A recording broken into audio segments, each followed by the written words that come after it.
Well, our next guest, we're talking about a period where St Kilda emerged in the early 90s under Ken Sheldon through that 90, 91, 92 period. And you look at the numbers of Craig Devonport and it reads 94 games. But if you remember back through that era, he pops up in a lot of significant moments and a lot of key memories and key stages through that period and had a really significant impact for a few years there. Had a very good final series in 92, had a very good final in 91, one where St Kilda obviously could have gone a little bit deeper, and played some great footy through 1990. Ended up at Carlton and ironically played in an ANZ Cup grand final against the Saints, which was a memorable night for the Saints as well. But Craig, nice to have you with us. It's been a fascinating journey and we want to get stuck into having a chat about the career. Thanks, Darren. Yeah, it's good to be here. Good to see you guys. Now, recruited from Croydon, can you sort of take us through your journey that led you to the Saints in the late 80s? Yeah, it started off actually at Seville Footy Club, basically. My best friend as a kid was a guy called Shane Hill, who you guys might know, who's played about 4 or 5 Olympics in basketball. So my early days was basketball and soccer. I only played probably a handful of games before I turned 15. There was a recruiter guy at the club. His name was Murray Ablett, and his dad was my mum's boss at a place in Ringwood. And so they come and saw me a couple of times, and I was fortunate enough to kick a few goals playing for Croydon at that stage. When I was 15, I think we kicked 37 goals in 2 games. I kicked 37 goals in 2 games. So I was the competition obviously wasn't that good, let me tell you. But I stood out some way. I was in the Carlton zone. And that was zones that days. Obviously, we didn't have the draft as is now. And when you turn 15 and a half, whoever's in what zone, the recruitment officer could be at VFL House back at that stage and put your name down and say you're on that list. I turned 15 and a half on a Sunday. So VFL House wasn't open. I was a massive St Kilda supporter. And Murray Ablett went to VFL House that Monday morning, 6 o'clock. The Carlton guy arrived at 9. They said, hopefully not here for the same person. And Murray got to go first. So from that morning, I was a St Kilda player. What's it like walking into the St Kilda club rooms as a massive St Kilda fan and seeing Plugger and Spartan and all those guys that you would have idolised or watched as a kid growing up? What was that moment like? I was Trevor Barker fanatic, he was just my life as a kid, like we didn't win any games, but we had Trevor and we had Robbo. Trevor was pretty influential a part of getting me there because you know how much I loved him. And unfortunately, when I was 14, my father and Shane Hill's father, they passed away in the same accident. So after that time when St Kilda come, Trevor was very influential in helping me in a lot of ways. So when to walk in and see him and it's just amazing for me because I hadn't played much footy and I was a basketball or soccer player, but I always wanted to play footy. Walking in, it's still surreal when I think back.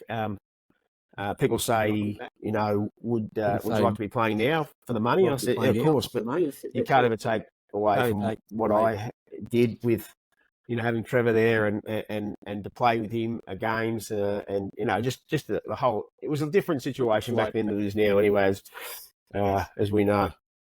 So your first game is against Essendon in round 5 in '89. Yep. Assume you've played 4 reserve games before that match, or possibly up to 4.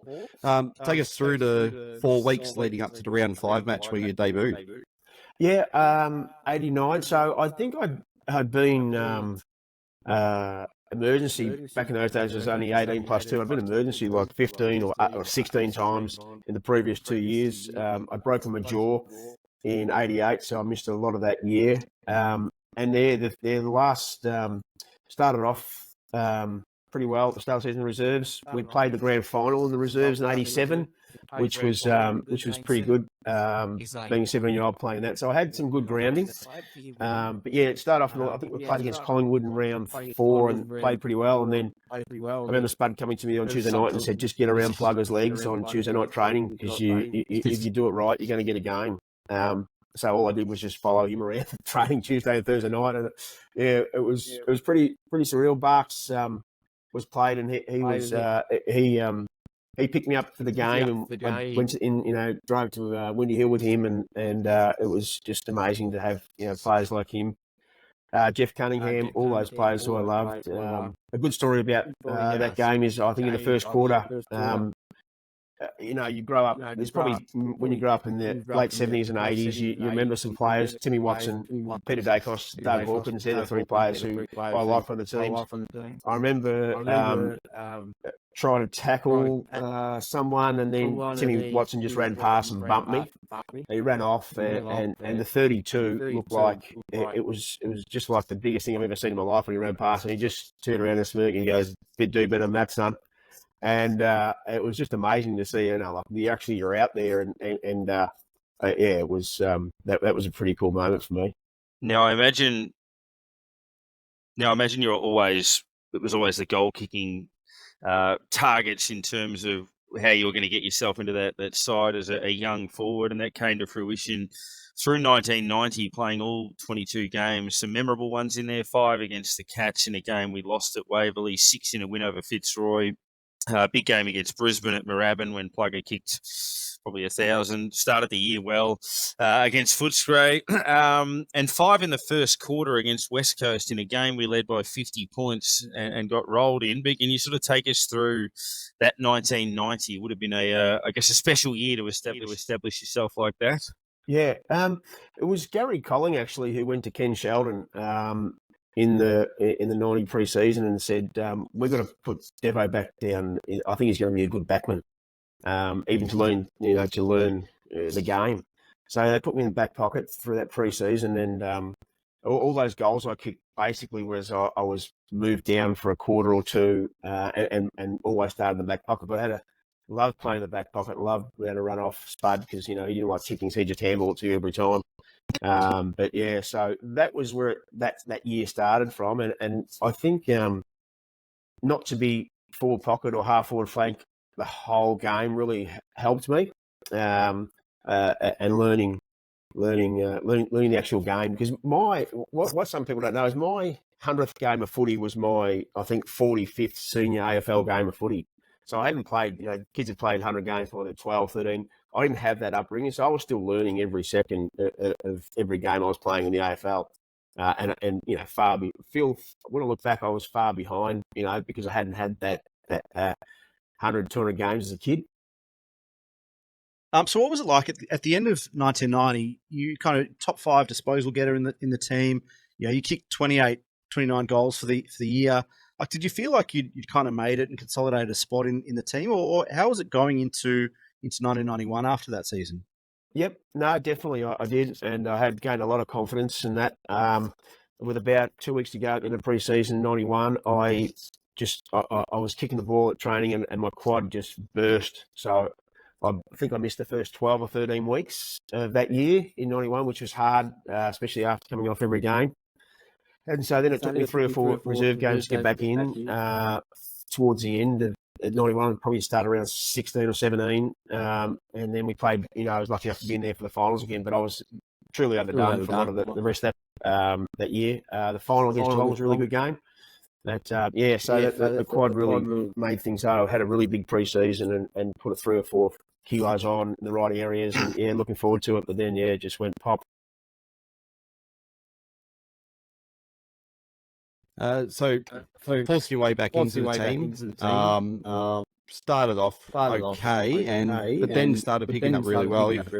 23 touches, 20 touches, 24 touches, leads into the finals. You feel like you were definitely consolidated back into the team at that point. And how was the confidence going into those finals? That first final against Geelong was, amazing. I think it was the first final in 20 or 23 years, whatever it was. And we had a good team. We were really confident. It was a great game. I think Lockett and Billy Brownless, I think they kicked 18 or 19 goals between us, full forwards. Like, what a game. And I think we lost by 7 points, but we were certainly in there. There's a couple of things in the second or third quarter which could have made that game better for us. I thought we had a great team that year to go further. I think Gary Ablett had a bit to say. Well, I think he might have knocked out Berkey and Granny that game. Yeah. Which, when you've only got two on the bench, it makes it difficult. So, I loved playing that game. I've got really fond memories. I played on Andrew Buse and I loved, it was a great atmosphere. It was at VFL Park. We would like to play that at MCG, but it was at VFL Park. It was sort of our home ground after that the next year. So, no, it was good. We've had David Grant and Nathan Burke on the podcast at various times, and unfortunately, because of Gary Ablett, neither of them remember that game at all, unfortunately. But, my dad's often spoken about the roar of the crowd when the first goal of the game was kicked by Gilbert McAdam, given the lengthy drought. Into 92, obviously, there's a lot to talk about through that season. You've had 60 shots at goal, had a terrific year. We'll talk about your final series later where you were positive, but I guess the question that a lot of people would want to know listening to this podcast, what did Ken Sheldon say to you on the boundary at the MCG? Oh, yeah, right, of course. We have had him on, Bomber. So. Have you? Yeah. We have. So I took his daughter out the night before, and he wasn't very happy with what happened. No. So, no, that's one story, but I wouldn't believe that one. Kenny and I had a really good relationship, and he was great for my career at the end of the day, because he was playing in 89, and then he coached in 90. So we had that player sort of then coached. But he gave me a chance, sort of grabbed me at the start of the pre-season, said, we're going to do this, and here's a slate. I'm just going to wipe the slate clean of whatever's happened in the past. This is how we're working it. So he actually got a blackboard and wrote all stuff on it and just rubbed it all out and go, that's your slate. And so that was really good. He had a different way of dealing with everyone, like you probably can't do it these days, but he felt like when Craig Kelly ran through me, I probably should have stopped Craig Kelly, which I still don't understand how I could have. He dragged me off and thought he'd just run down, from where he was and start, slapping me around a little bit, which is, like at the time, I knew something was pretty big, but didn't realise, 40 years later, whatever, 30 years, how is it 30 years, 40 years later? It's 30 years later, it's still being brought up every year, every time. Pluggered wasn't the happiest after that. Pluggered didn't play that game, but he drove me to the footy that day, and we drove. He wasn't too happy with Kenny. He thought that he might go and talk to him after the game. I said, "Don't worry about it, mate. Don't worry, And we walked out, and there's just press everywhere, wanting to deal with it. And it was a big week of hearing and everyone know what he said. So basically, he told me I was weak because Craig Kelly ran through me and they kicked the goal. Did you have any words back to him after the game, after you kicked the goal? No, he just come to me and said, "Well done." He said, "You answered what I asked you to do," and so that was it. We didn't really speak too much about it during the week. He come and patted me on the head, I think, on the Tuesday night, and just that was done. Like it was in part of the game, and he just thought that that's what I needed at that time to, whatever for the game. So, yeah, we're lucky enough to kick that goal at the end there, and we won by a point. What as Darren mentioned, kind of the finals run in 92 as well, but you had a record of playing really good footy in your three finals games. You had 26 touches in that Geelong game in 91, 17 and a goal in the elimination final over Collingwood in 92, yep. And then 20 touches and 3 goals won in the semi-final loss to the Dogs. I mean, yep. Where does that sit, I guess, alongside your career memories or whatever, but having that I guess, legacy of playing well in big games? Yeah, it's nice to look back and think at it. I mean, once again, to lose to the Dogs that day was horrific. I mean, they jumped us on a tissue. They kicked 5 or 6 goals, and we just couldn't get it back. They had the wind or whatever the case was, and Chris Grant was just doing his thing. I think I can remember. I played the first half in the back line, and I just remember him just running around doing everything. Look, yeah, then I was lucky enough to kick a few goals in the second half. We came back. Sometimes need that spark, and Ken thought I could do that at times. So, yeah, I'm pretty proud of those games. The Collingwood game was really good. Played 3 quarters in back pocket, and then moved down the forward line, kick a goal in the last quarter, which helped us get over the line at that stage. So you talk about your relationship with Ken Sheldon. Yep.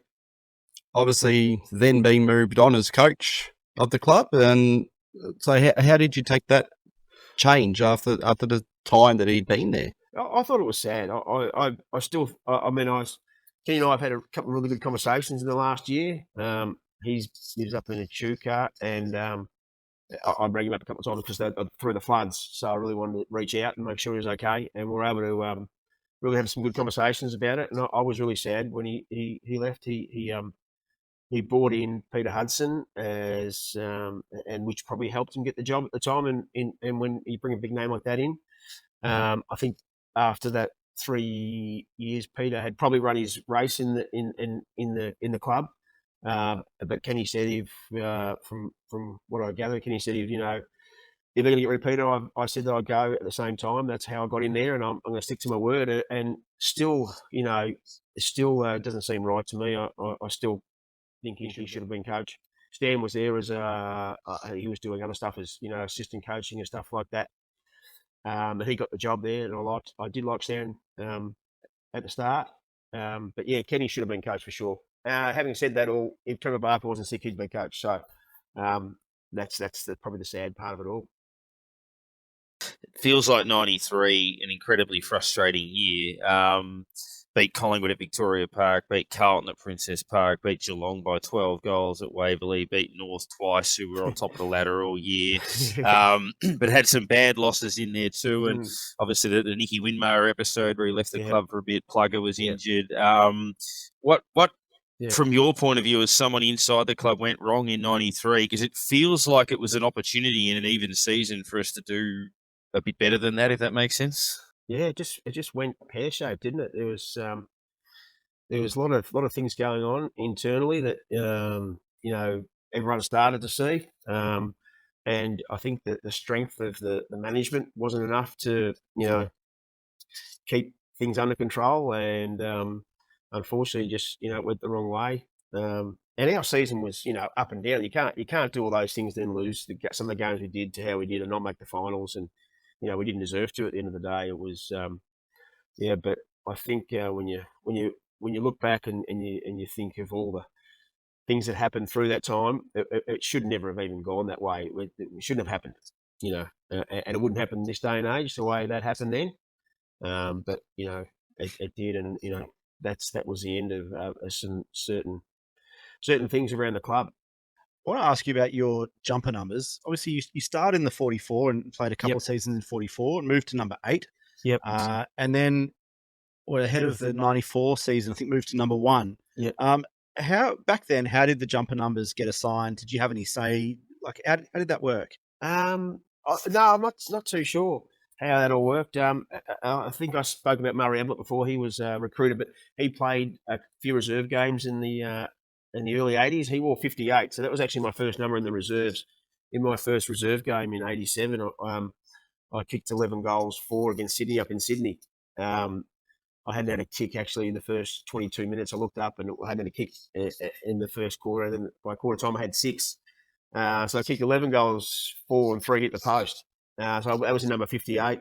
So then I got to 44. They just offered me 44 because 58 was obviously too high. I'm not too sure. And then after a couple of seasons, there was number 8. I think Peter Russo left and they said, do you want to come number 8? And I said, yeah, okay, I will. Don't know if I should have or I shouldn't have. But then 94, Barks wrote a letter and asked when I think Stephen Newport asked if I could wear number 1. So that was my ultimate, dream to wear number 1. It was pretty cool to have that. So your first 3 Brownlow vote game in your career got against Fitzroy, 24 round 24, 31 disposals, kicked the goal. You picked up Brownlow votes before then. Do you think you may have hadn't been recognised for the efforts you'd put in some of the games? Like you'd picked up a 1 or a 2 or that sort of thing, but the 3 finally came along. Do you think there's any games you probably should have got one before then? Lockett, Lowe, Harvey, Marr, Kirk, McAdam, Frawley, Grant. I'm still going down. I am below the bottom of that list, and I try to grow my hair long. I try to wear long sleeves, as they said, because you might get some umpires look. But let's be honest, like to for me to be playing with those players and and even think I could get a Brownlow vote, against some of the players who play against, it's phenomenal. So, yeah, like certainly not thinking I should have got more. That's for sure. Yeah, so it's all down to a name. Well, when you got Robert Harvey running around, getting 35 possessions, he's getting tagged by 4 different people a quarter. Like it's and you got Plugger kicking 150 goals when we're coming 13th on the ladder, or whatever the case is. And you got Lowy taking 280 marks a year. Like Winmar's running through the centre, just doing what he likes.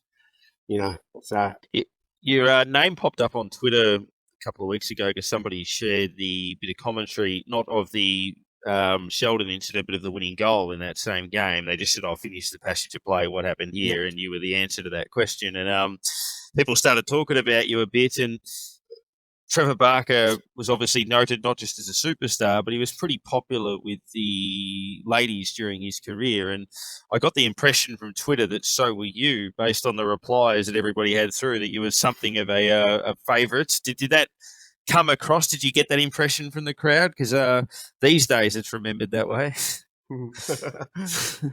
Very happily married for 20 years now, and look, I think the crowd was up and down on me a lot. To be honest, I think they had a bit of a love-hate relationship with me for various reasons, but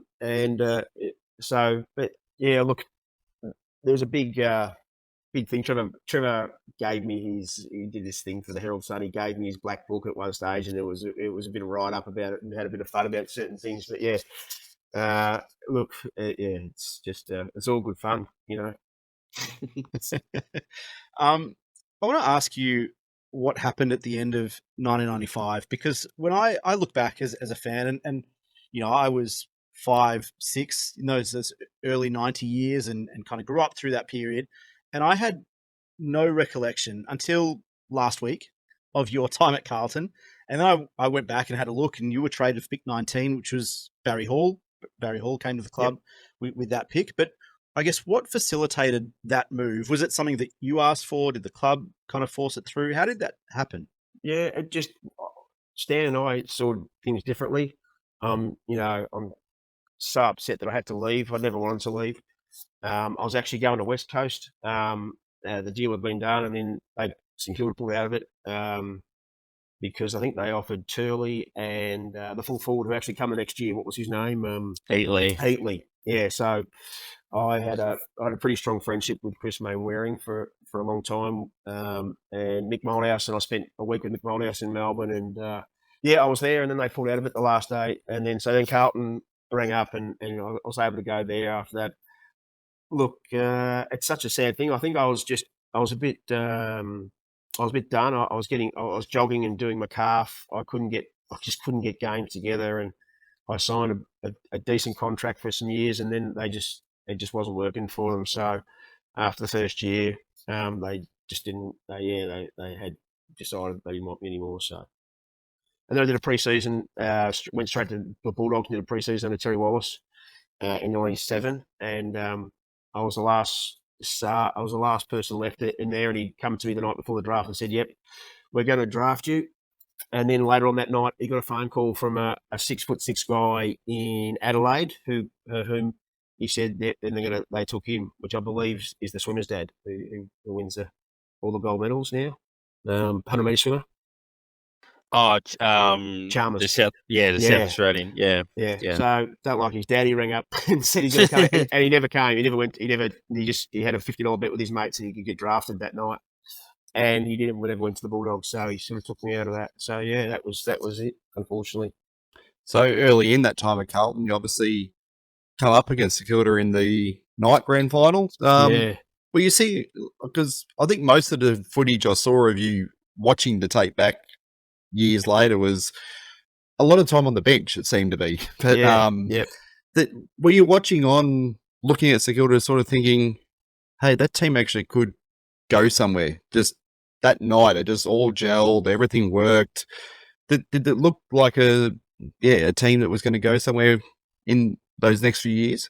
Oh, look, I was the only person in navy blue that was smiling, so make of that what you will. But Yeah, look, they were phenomenal that night. They just seemed to have changed and had rised into this, just gelled team, and the younger players had come through beautifully, and Winmar. It was really surreal playing against the players who I'd played with for nine years or so.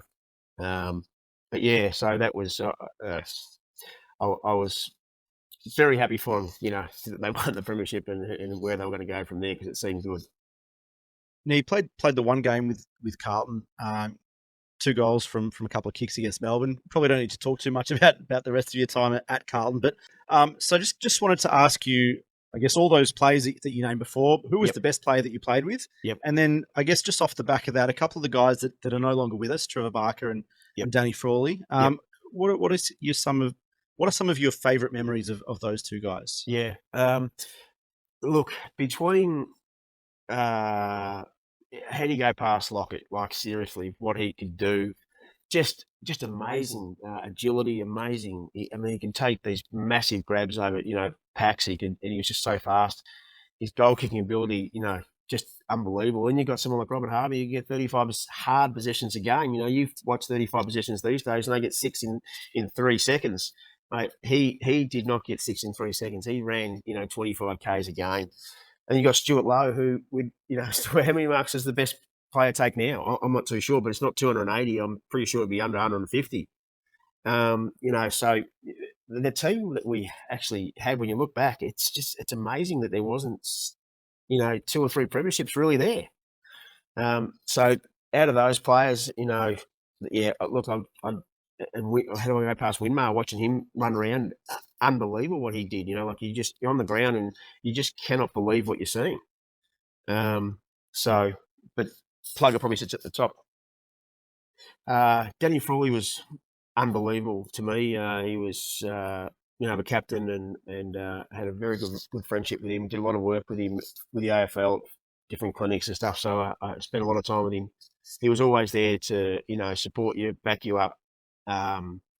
Look, obviously a sad thing with Spartan, to think you just can't ring him up anymore and have a chat to him and him be smart to you, and and then ring you back later and just I heard that question, you got to do this, you sort of, he's a captain, and he's sort of took that role on, seems, for life for some players, and that's such an important thing to have, to be able to call up a role model, someone he looked up to, or someone, to have that ability to do that. And Trevor was just my hero, still is. To him to take me on board as, I used to, when I was 16, I used to stay at his house on weekends to train and come to the footy. And, we had this amazing friendship that we used to come up to the Gold Coast every year together at the end of the season. He used to cook me breakfast when he retired. Cooked me breakfast every Saturday morning. I used to have bacon and eggs at his house Saturday mornings, and I still can't believe it. He's the sort of guy, when I've got my jaw broken in '88, I used to go to his house and he'd make me soup, and he'd eat an apple and a steak in front of me. He's